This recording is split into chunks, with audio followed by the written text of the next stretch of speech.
I took mine on a mule deer hunt up in the Wasatch Range in Utah 2 years ago.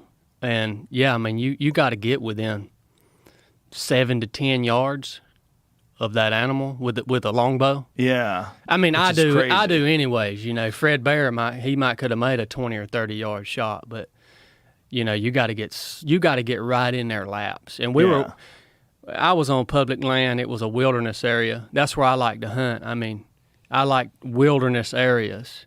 That's the highest designation of preservation that Congress can award to a piece of land. So if you're in a wilderness area, you know there's not going to be no horses, no mechanized tools. Nobody's going to be clearing trails with a chainsaw up there. If you ever want to go in the backcountry, find a wilderness area, not a national park, not a national forest. Find a wilderness area. But we were watching these mule deer, and, you know, I'd watch them in the morning. They'd get up and feed.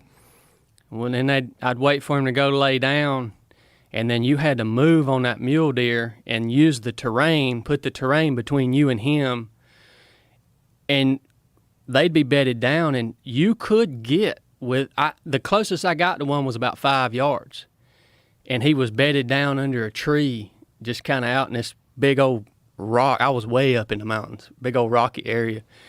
Well, I stalked all the way up there to him, and I got about 5 yards from where I saw him bed down at. You know, I lost sight of him when I started to stalk. And I got impatient, and I got there, and I was laid down up against the rock, and that tree was right there, and I thought, you know, it took me about an hour to stalk over here. I said, I wonder if he got up and moved.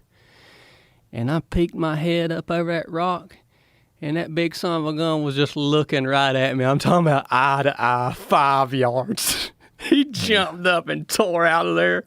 That was the closest I got to killing one. But if I would have just laid there with that longbow and been patient and waited for him to stand up off his bed, Yeah. I could have drew and shot him right there.